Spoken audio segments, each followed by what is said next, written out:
Good morning friends. आज हम लोग एडजेक्टिव क्लास के बारे में विस्तार से पढ़ेंगे। पिछले क्लास में आपने नाउन क्लास के बारे में पढ़ा और जैसा कि ऊपर इसमें लिखा हुआ है कि an adjective clause is a group of words which contain a subject and A predicate of its own and does the work of an adjective. जैसा कि आप सभी जानते हैं कि एडजेक्टिव क्लास दो शब्दों का क्वाइनेज है, पहला एडजेक्टिव और दूसरा क्लास। तो एडजेक्टिव की परिभाषा से भी सभी वाली बात परिचित हैं कि an adjective is a word use to qualify or describe or add something to the meaning of a noun or pronoun. कि एडजेक्टिव ऐसा शब्द होता है जो किसी नाउन अथवा प्रोनाउन की विशेषता बताता है। उसी प्रकार एडजेक्टिव क्लास भी एडजेक्टिव की तरह काम करता है, अर्थात कि यह शब्दों का ऐसा समूह होता है जिसमें सब्जेक्ट और प्रेडिकेट होता है और वह एडजेक्टिव की तरह काम करता है। आइए अब देखते हैं कि इसका इम्प्लीकेशन क्या है, इस वाक्य में कैसे यह एडजेक्टिव क्लास है और कैसे एडजेक्टिव है। Geeta is a beautiful girl. अगर इतना ही कहा जाए कि Geeta is a girl, Geeta एक लड़की है, प्रश्न उठता है कि कैसी लड़की है, तो ब्यूटीफुल। तो ब्यूटीफुल जो है यह शब्द एडजेक्टिव है, इसलिए एडजेक्टिव है कि गर्ल जो यहाँ पे नाउन है इसकी विशेषता बताता है। और एडजेक्टिव कभी भी नाउन अथवा प्रोनाउन को एक सीमा में बांध देता है, उसको लिमिट कर देता है। वैसे ही दूसरा उदाहरण है, Geeta is a girl who is beautiful. यहाँ भी वाक्य है कि गीता एक लड़की है। इतना कह के अगर चुप हो जाएं तो इस पर कोई प्रभाव नहीं पड़ता है, यह अपने आप में पूर्ण अर्थ देता है। लेकिन अगर दूसरा जो पार्ट है कि हु इज ए ब्यूटीफुल, जो सुंदर है, इतना कह के अगर कोई व्यक्ति चुप हो जाता है तो मन में प्रश्न उठेगा कि जो सुंदर है तो क्या। तो बोला कि Geeta is a girl, Geeta एक लड़की है। Hence an adjective clause does the work of an adjective. इस प्रकार जो एडजेक्टिव क्लॉज होता है वह एडजेक्टिव की तरह काम करता है। दोनों उदाहरण से आपको स्पष्ट हो गया होगा कि यहाँ पर who is a beautiful girl, यह अपने पूर्ववर्ती शब्द गर्ल को मॉडिफाई कर रहा है और ऊपर वाले वाक्य में भी जो शब्द है ब्यूटीफुल एडजेक्टिव, यह गर्ल को मॉडिफाई कर रहा है। इस प्रकार हम देखें कि एडजेक्टिव और एडजेक्टिव क्लॉज क्या होता है। आगे हम देखते हैं कि other name of adjective class. Adjective class का दूसरा क्या नाम है, इसको हम लोग रिलेटिव क्लास भी कहते हैं। अब प्रश्न उठता है कि रिलेटिव क्लास कहने की आवश्यकता ही क्यों। तो इसका सीधा सा उत्तर है कि यह हु, दैट, हुज, हुम, विच इन रिलेटिव प्रोनाउंस से ही यह दो वाक्यों को आपस में यह शब्द क्या करते हैं, कनेक्ट करते हैं। और दूसरा रिलेटिव एडवर्ब है कि when, why, where, as, but, then etcetera. इन शब्दों से भी दो वाक्यों को आपस में कनेक्ट किया जाता है। तो कनेक्ट तो किया जाता है, लेकिन कनेक्ट किसको करते हैं, तो जब भी ये शब्द आएंगे दो वाक्यों को जोड़ने के लिए तो उसके पहले एक एंटीसीडेंट यानी पूर्ववर्ती का होना अत्यावश्यक है। अगर हम ऊपर के वाक्य में एक बार पुनः लिए चलें, आपको कहा कि Geeta is a girl who is beautiful, जो सुंदर है, तो जो सुंदर है यह अपने पूर्ववर्ती गर्ल को मॉडिफाई कर रहा है। इसलिए चूंकि ये नाउन है गर्ल और जो सुंदर है, यह पूरा जो उपवाक्य है इसकी विशेषता बता रहा है। इसमें हु सब्जेक्ट है, इज वर्ब है और ब्यूटीफुल इसका पार्ट है, अर्थिंग यानी प्रेडिकेट है। इस प्रकार सब्जेक्ट और प्रेडिकेट है, शब्दों का समूह है। चूँकि यह सबऑर्डिनेट क्लास है, अपने अर्थ के लिए main clause Geeta is a girl पर आश्रित है, इसलिए यह एडजेक्टिव क्लास है। अब हम चलते हैं कि रोल और फंक्शन ऑफ एडजेक्टिव क्लास और रिलेटिव क्लास, कि एडजेक्टिव क्लास और रिलेटिव क्लास का रोल क्या है, किस प्रकार यह काम करता है। एडजेक्टिव क्लास अथवा रिलेटिव क्लास दो प्रकार से काम करता है। पहला है रिस्ट्रिक्टिंग एडजेक्टिव क्लास और रिलेटिव क्लास, दूसरा है नॉन रिस्ट्रिक्टिंग और कंटिन्यूएटिव एडजेक्टिव क्लास।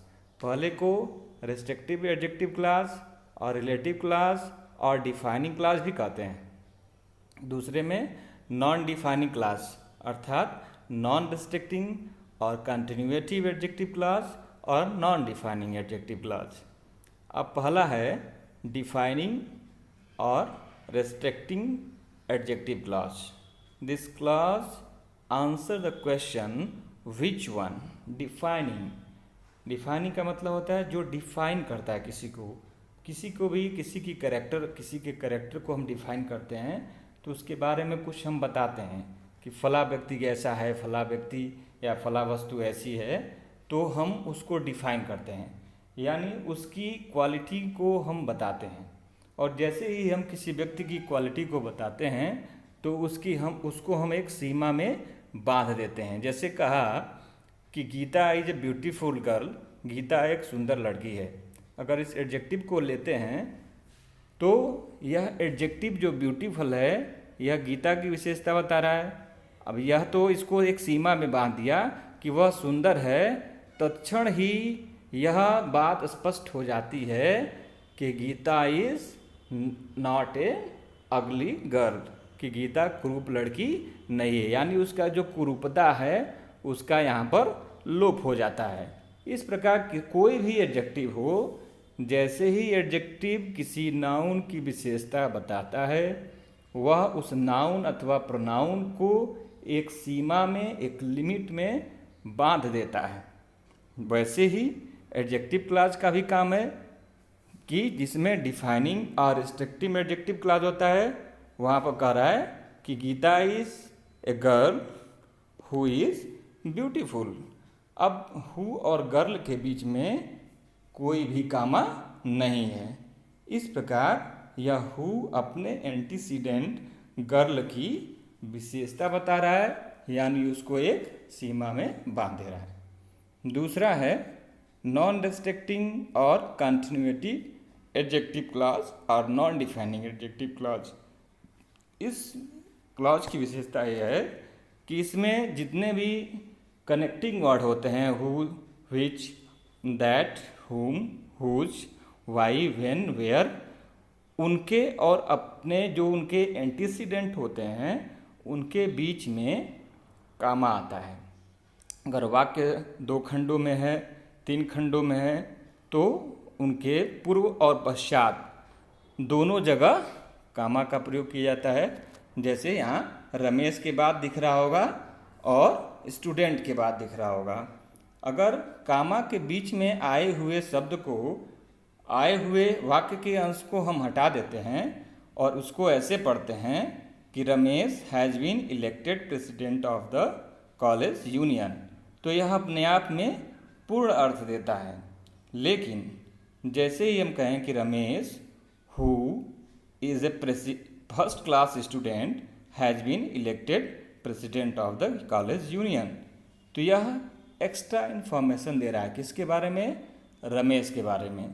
तो हम यहाँ देख रहे हैं कि हु का मतलब जो नहीं है, हु मैंने ब्रैकेट में लिखा हुआ है, यहाँ पर हु का तात्पर्य है एंड ही, अर्थात कि ये एक्स्ट्रा इन्फॉर्मेशन दे रहा है, यह इसको मॉडिफाई नहीं कर रहा है। इसकी विशेषता तो बता रहा है लेकिन इसको डायरेक्टली मॉडिफाई नहीं कर रहा है। इसलिए यह एडजेक्टिव क्लास तो है लेकिन साथ ही साथ यह कोऑर्डिनेटिंग क्लास है। आगे कोऑर्डिनेटिंग क्लास के बारे में अगले वीडियो में हम लोग विस्तार से पढ़ेंगे, लेकिन यहाँ पर यह ध्यान देना जरूरी है कि यह एंड ही लिखा हुआ है। तो अब देखते हैं कि relative clause that simply gives extra information usually has a comma in front of it and a comma after it. Dashes are sometimes used instead of commas. Never put a comma or dash in front of a defining relative class.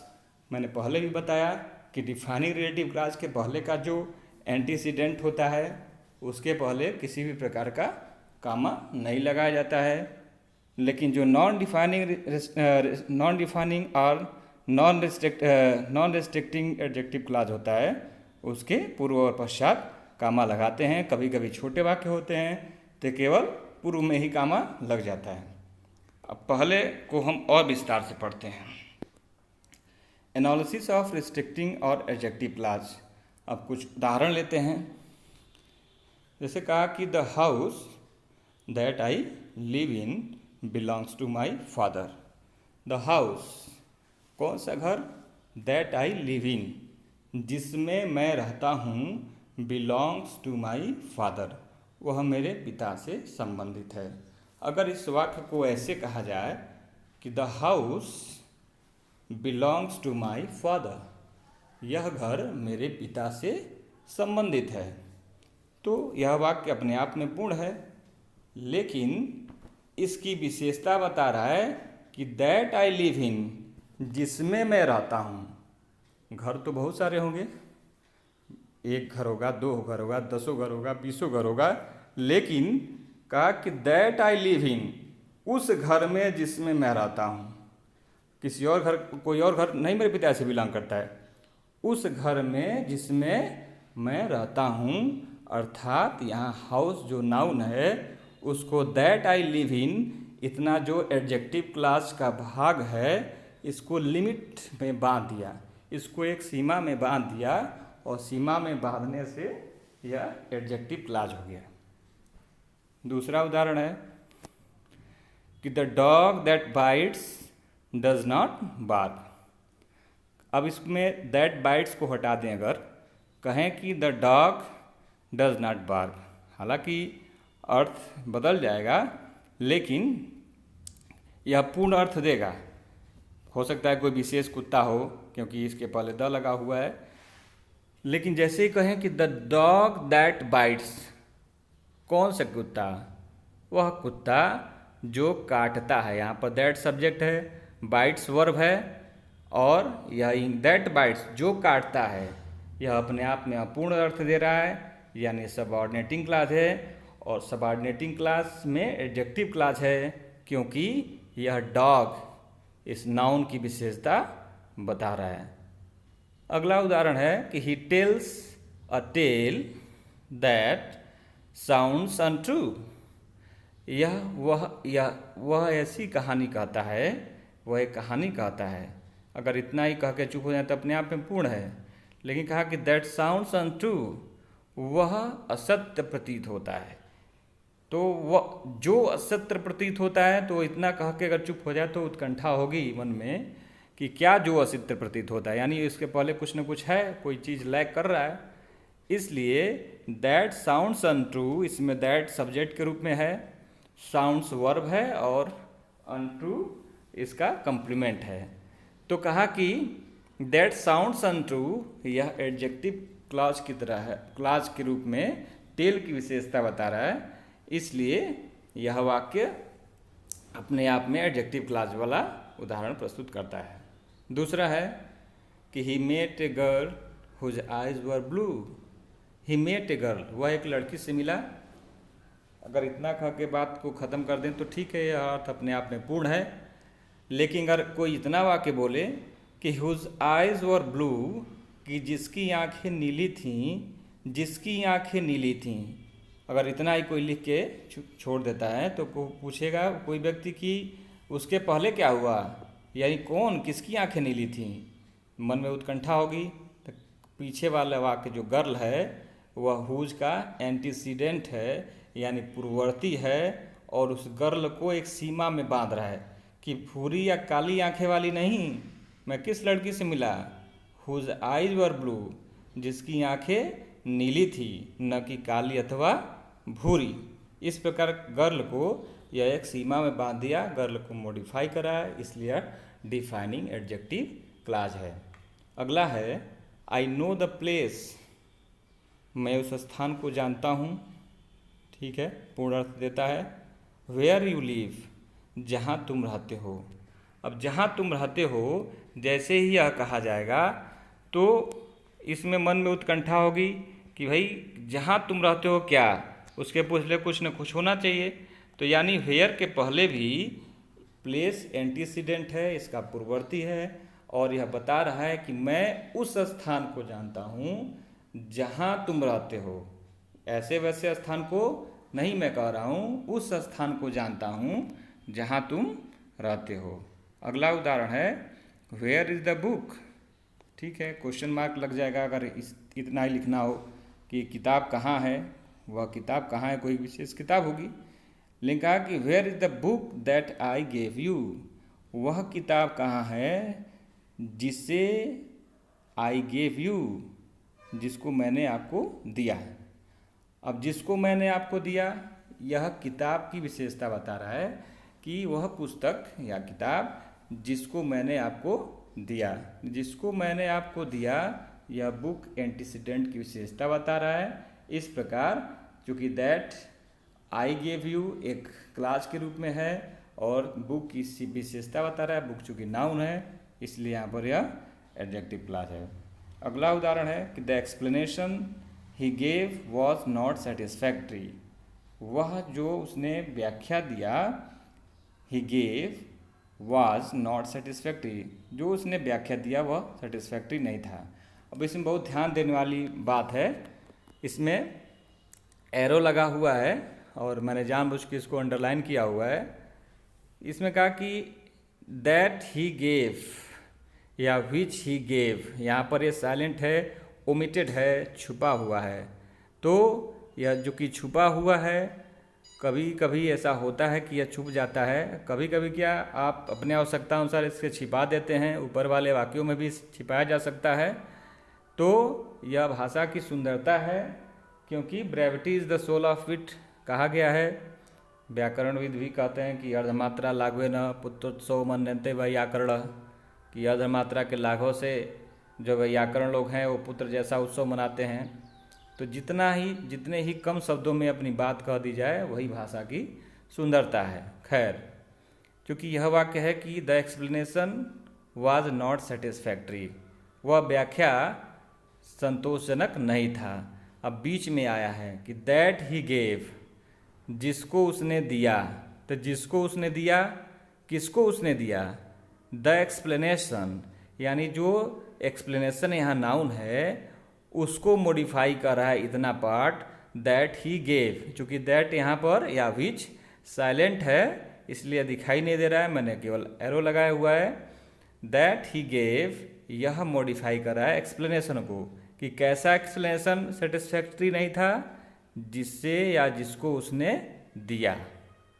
अगला उदाहरण है the time is not at fixed, मैंने बीच वाला वाक्य छोड़ दिया है। अगर इतना कहा जाए कि the time is not fixed, is not at fixed, समय अभी फिक्स तय नहीं किया गया है। ठीक है, अपने आप में पूर्ण अर्थ देता है, लेकिन कैसा समय, अगर ऐसी बात मन में आती है तो यह जवाब इसका है व्हेन द बोट लिव्स, जब नाव छूटेगी या अपने स्थान से चलेगी, वह टाइम अभी फिक्स नहीं है। तो टाइम की विशेषता बता रहा है कि व्हेन द बोट लिव्स, कौन सा टाइम फिक्स नहीं है? जब नाव छूटेगी, अपने स्थान से चलेगी, वह टाइम अभी फिक्स नहीं है। तो जो इतना पार्ट है कि व्हेन द बोट लिव्स, यह बता रहा विशेषता टाइम की। अब सेकेंड जो उसका है एडजेक्टिव क्लास का रोल, वह है एनालिसिस ऑफ नॉन रिस्ट्रिक्टिंग और कंटिन्यूएटिव एडजेक्टिव क्लास। मैंने पहले वाले अपने वाक्यों के माध्यम से यह बताया कि इसमें विच, हु, वेयर के पहले कामा रखता है। जब वाक्य छोटे होते हैं, बड़े वाक्य रहते हैं तो पूर्व और पश्चात दोनों जगह कामा रखता है। और इसमें डायरेक्ट मॉडिफाई नहीं करता है जो भी कनेक्टिंग वर्ड होता है, बल्कि यह एक्स्ट्रा इन्फॉर्मेशन अपने पूर्ववर्ती एंटीसीडेंट के बारे में देता है, इसीलिए इसमें कॉमा का प्रयोग किया गया है। जैसे कहा कि the chairman's proposal was rejected, कि चेयरमैन का प्रपोजल रिजेक्ट कर दिया गया। अब कहा कि विच नो वन सपोर्टेड, अब कहा कि यहाँ which and this no one supported, इसमें कॉमा चूँकि लग गया तो कॉमा लगने मात्र से ही यह है कि एंड दिस, इसका मतलब हो जाएगा and this no one supported, और इसको किसी ने सपोर्ट नहीं किया। तो चूँकि हम देखते हैं कि दोनों को अलग अलग कर देने से इनके वाक्य पर कोई ऐसा प्रभाव नहीं पड़ेगा कि अपने आप में अपूर्ण हो। And this no one supported, और इसको किसी ने सपोर्ट नहीं किया, तो ये अपने कंस्ट्रक्शन के लिए अपने आप में पूर्ण है, इसलिए इसको कोऑर्डिनेट क्लास भी कहा जाता है। मेरे अगले वीडियो में कोऑर्डिनेट क्लास, जब मैंने सिंपल कॉम्प्लेक्स कंपाउंड के बारे में चर्चा करूँगा तो वहाँ मैं बताऊँगा विस्तार से। लेकिन अभी इसका मतलब ये है कि यहाँ पर यह एक्स्ट्रा इन्फॉर्मेशन दे रहा है। Ram whose house is in Kushinagar, Ram and his, जिसका घर कुशीनगर में है, विजिटेड मी स्टडे, वह मुझसे कल मिला। अब whose house is in Kushinagar, तो इसको मैंने ब्रैकेट में ऊपर लिखा हुआ है कि एंड हिज हाउस, और जिसका घर कुशीनगर है। मैं राम से मिला अपने आप मुड़ है, लेकिन अगर एक कामा हटा देते हैं कि Ram whose house is in Kushinagar, अब इसे कहने से भी एक मतलब अर्थ में भिन्नता हो जाती है, मन में कन्फ्यूजन हो जाता है। जनरली हम देखते हैं कि जब भी प्रॉपर नाउन हो या ऐसा कोई व्यक्ति हो जिसके बारे में हम विस्तार से जानते हों, तो वहाँ अगर कॉमा नहीं लगाते हैं तो उसका मतलब हो जाएगा कि बहुत सारे राम हैं। कौन सा राम? ऐसा राम जिसका घर कुशीनगर में। अगर कॉमा हटा देते हैं तो इसका मतलब ये हो जाएगा कि बहुत सारे राम हैं कुशीनगर में या कहीं भी, लेकिन कौन सा राम?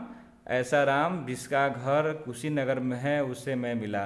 तो इसका मतलब बहुत सारे राम हो गए, तो इसमें एम्बिग्विटी होगी, इसमें अर्थ क्लियर नहीं होगा। लेकिन इसका अर्थ अगर निकाला जाए कि Ram whose house is in Kushinagar and his house is in Kushinagar, जिसका घर कुशीनगर में है, मैं उससे कल मिला, आई विजिटेड यस्टरडे। अगला है कि सी गेव मी पिक्चर, उसने मुझे तस्वीर दिया, which is hanging in my study. यहाँ ध्यान देने की बात है, यहाँ केवल पिक्चर और विच के बीच में एक ही कामा है, बाद में कामा नहीं है।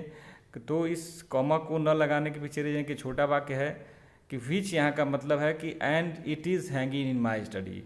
सी gave me A picture which is hanging in my study, जो मेरे स्टडी में लटका हुआ है। तो यहाँ पर जो कहने का मतलब नहीं है, यहाँ का कहने का अर्थ है and it is hanging in my study. अब यहाँ पिक्चर को चूँकि डिफाइन करने की ज़रूरत ही नहीं है, क्योंकि उसने मुझे एक पिक्चर दिया, बिल्कुल क्लियर बात है, और वह पिक्चर दिया तो तस्वीर उसने दिया, और and it is hanging in my gate, तो यह मेरे कमरे में लटक रही है। तो यहाँ इसको पिक्चर को हमको डिफाइन करने की जरूरत नहीं। मैंने ऊपर वाले वाक्य में ही बताया कि जैसे ही कॉमा हटाएंगे, इसके मतलब उसने बहुत सारा पिक्चर दिया हुआ है जो मेरे कमरे में लटक रही है। लेकिन ये कहा कि सी gave me a picture.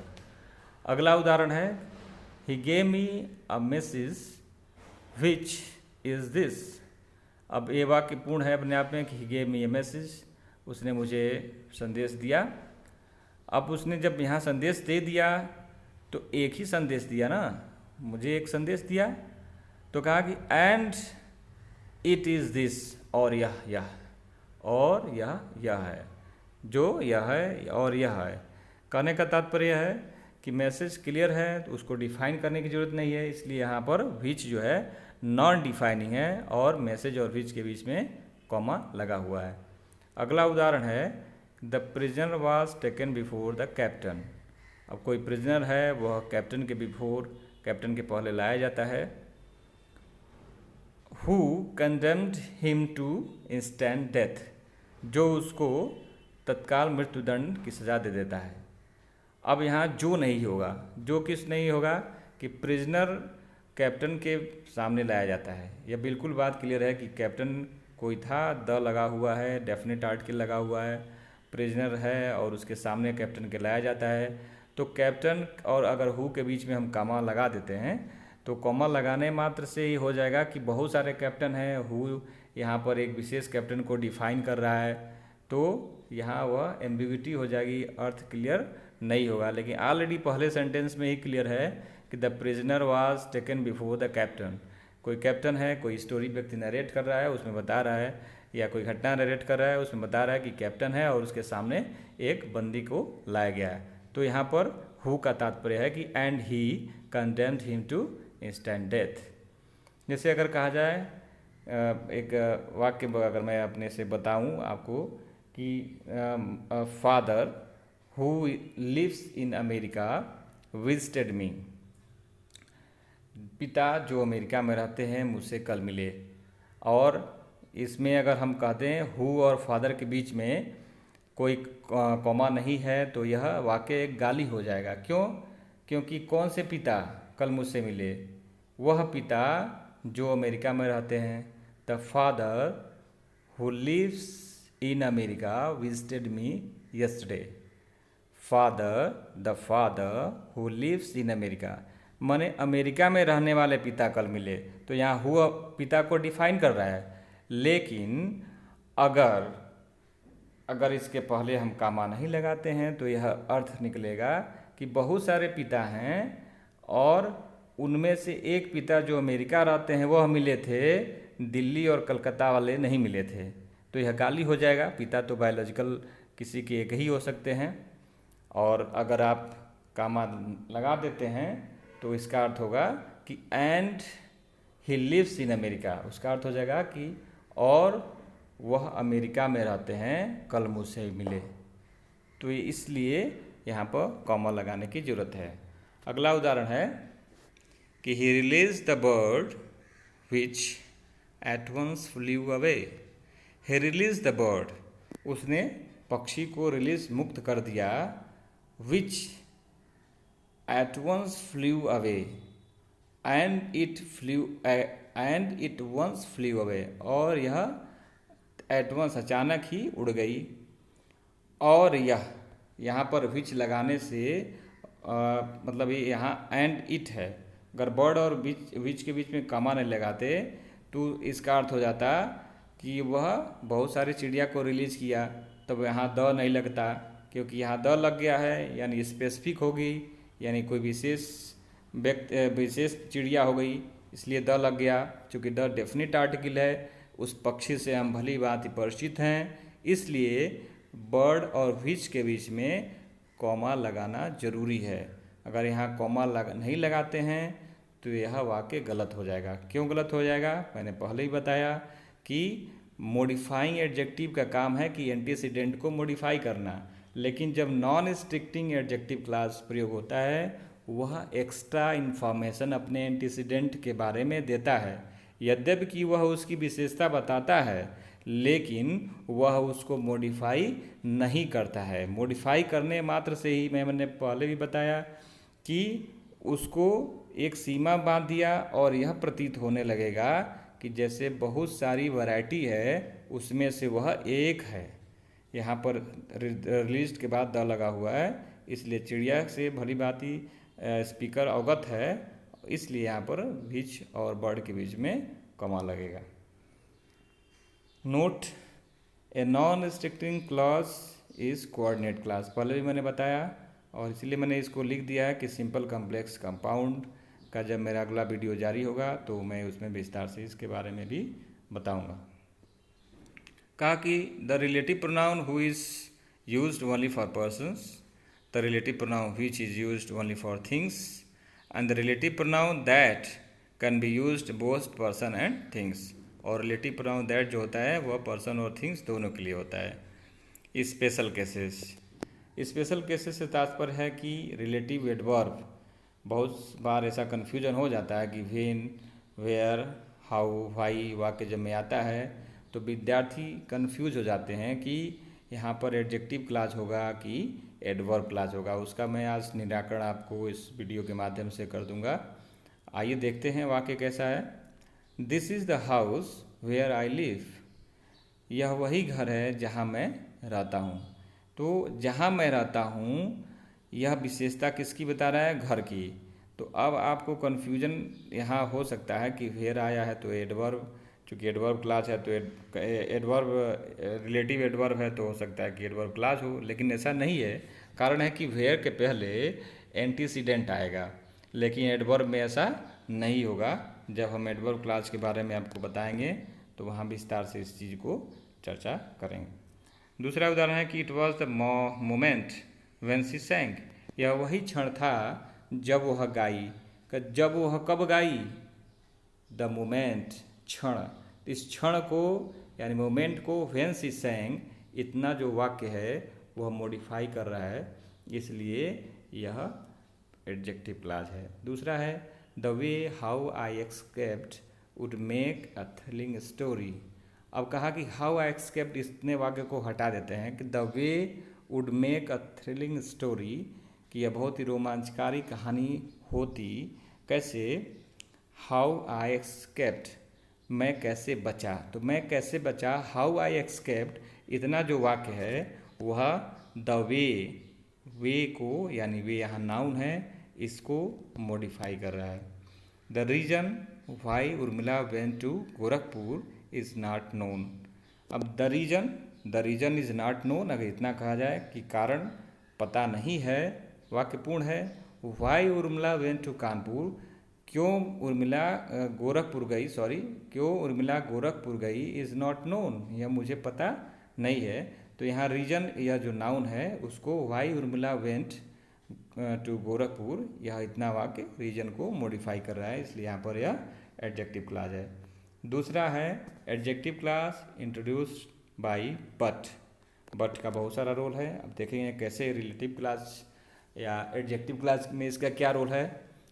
There was not a boy in the school but pass the examination. कहा कि there was not a boy, कि कोई ऐसा लड़का नहीं था स्कूल में जो एग्जामिनेशन को पास नहीं किया। यहाँ बट का मतलब होता है कि जो नहीं किया। चूँकि बट क्या है, यह टॉपसी टर्बी पोजीशन है, यानी बट सीधे निगेट करता है किसी बात को, कि there was not a boy already एक निगेटिव है, और यह करा कि कोई भी स्कूल में ऐसा नहीं था बट पास द एग्जामिनेशन, जिसने एग्जामिनेशन को पास नहीं किया। There was no man but wishes to live. यहाँ बट का मतलब है कि हु डज नॉट, कि कोई भी ऐसा व्यक्ति नहीं है जो जीने का इच्छुक न हो या जीने की इच्छा न करता हो। तो यहाँ बट का मतलब है कि हु डज नॉट। तो यहाँ बट मैन को क्वालिफाई कर रहा है, ऊपर वाले में बट बॉय को क्वालिफाई कर रहा है। Adjective clause introduce by than के द्वारा भी एडजेक्टिव क्लॉज आता है। जैसे Sita is a lady than whom none is kinder. Sita is a lady यहाँ पर नाउन है, और देन हुम, जिनकी अपेक्षा कोई भी और दयालु नहीं है। क्योंकि ये कंपैरेटिव में है, काइंडर लिखा हुआ है, तो यहाँ देन किसको मॉडिफाई कर रहा है, यह क्लास देन वाला क्लास लेडी को, उस लेडी से अधिक कोई दयालु नहीं है। दूसरा अगला उदाहरण है कि this is the place then which my eyes has not seen a lovelier place. यह वही प्लेस है, स्थान है, देन विच, जिसकी अपेक्षा मेरी आँखों ने दूसरा और सुंदर प्लेस नहीं देखा। तो ये प्लेस की विशेषता बता रहा है। अगला है adjective clause introduce by as after such the same as. इनके बाद एज आता है, इन तीनों के बाद। कहा कि we are such stuff as dreams are made on. As dreams are made on, तो यहाँ एज चूँकि स्टफ नाउन है, इसको यह वाक्य मॉडिफाई कर रहा है, इसलिए एडजेक्टिव क्लॉज है। अगला है कि he was wearing the same shirt as he had on yesterday. कि he was wearing the same shirt, यह वही शर्ट पहना हुआ था जो कल पहना था। तो यहाँ as he had on yesterday, जैसा कि उसने कल पहना हुआ था, यहाँ ऑन का तात्पर्य है पहनने से मतलब है। तो यहाँ यह पूरा वाक्य शर्ट इस नाउन को मॉडिफाई कर रहा है, इसलिए एडजेक्टिव क्लॉज है। अगला उदाहरण है कि I collected as many specimens as I could find. मैंने क्या किया, स्पेसिमेंस जितना कर सकता था उतना मैंने स्पेसिमेंस को कलेक्ट किया। एज आई कुड फाइंड, जितना मैं फाइंड कर सकता था। तो जाहिर सी बात है फाइंड, क्या फाइंड, तो कहा कि स्पेसिमेंस, तो यहाँ स्पेसिमेंस को मॉडिफाई करा है फाइंड का मॉडिफाई करा करे, जैसे कि एज आई कुड फाइंड, जितना मैं प्राप्त कर सकता था। तो यह पूरा वाक्य एज आई कुड फाइंड, तो यहाँ एज मॉडिफाई कर रहा है किसको, स्पेसिमेंस को, इस नाउन को, इसलिए यहाँ पर एडजेक्टिव क्लॉज है। अगली जो इम्पॉर्टेंट चीज़ है वो है कि the infinitive with to is often used as the equivalent of an adjective. जो इन्फिनेटिव टू होता है वह एडजेक्टिव क्लॉज के इक्विवेलेंट होता है। जैसे gave me some food which आई मे ईट, मुझे कुछ भोजन दो विच आई मे ईट, जिसे मैं खाऊं। तो विच आई मे ईट किसको मॉडिफाई करा? फूड को। अगर इसी वाक्य को इन्फिनिटिव में लिखना हो, टू इन्फिनिटिव में, तो कैसे बोलेंगे? Give me some food to eat, मुझे खाने के लिए भोजन दो। अगला उदाहरण है कि he has no boots which he can bear, उसके पास कोई जूते नहीं हैं विच ही कैन बियर, जिसे वह पहने। और इसको इन्फिनिटिव में हो जाएगा he has no boots to wear, पहनने के लिए उसके पास जूते नहीं हैं। I have work which I must do, मेरे पास काम है जिसे मैं अवश्य करूँगा। तो विच आई मस्ट डू किसको क्वालिफाई करा है? वर्क को, तो इसलिए एडजेक्टिव क्लॉज है। इसी को अगर इन्फिनिटिव में करते हैं तो हो जाएगा I have work to do, कि मेरे पास काम है जिसे मैं मेरे पास करने के लिए काम है। इस प्रकार हम देखते हैं कि यह adjective clause infinitive with two के इक्विवेलेंट होता है। लेकिन यह आपकी शब्दों की कलाकारी है, वाक्य लिखने की कलाकारी है कि आप इसको कैसे लिख पाते हैं। क्योंकि ये पांचवा जो उदाहरण है वह वहाँ बहुत काम करेगा जब आप सिंपल से कम्प्लेक्स, कम्प्लेक्स से सिंपल बनाएंगे, तो वहाँ ये सारी चीज़ें बहुत काम करेंगी। और आज की इस वीडियो सेशन में इतना ही। अगला जो मेरा वीडियो सेशन होगा वह एडवर्ब क्लास के ऊपर होगा।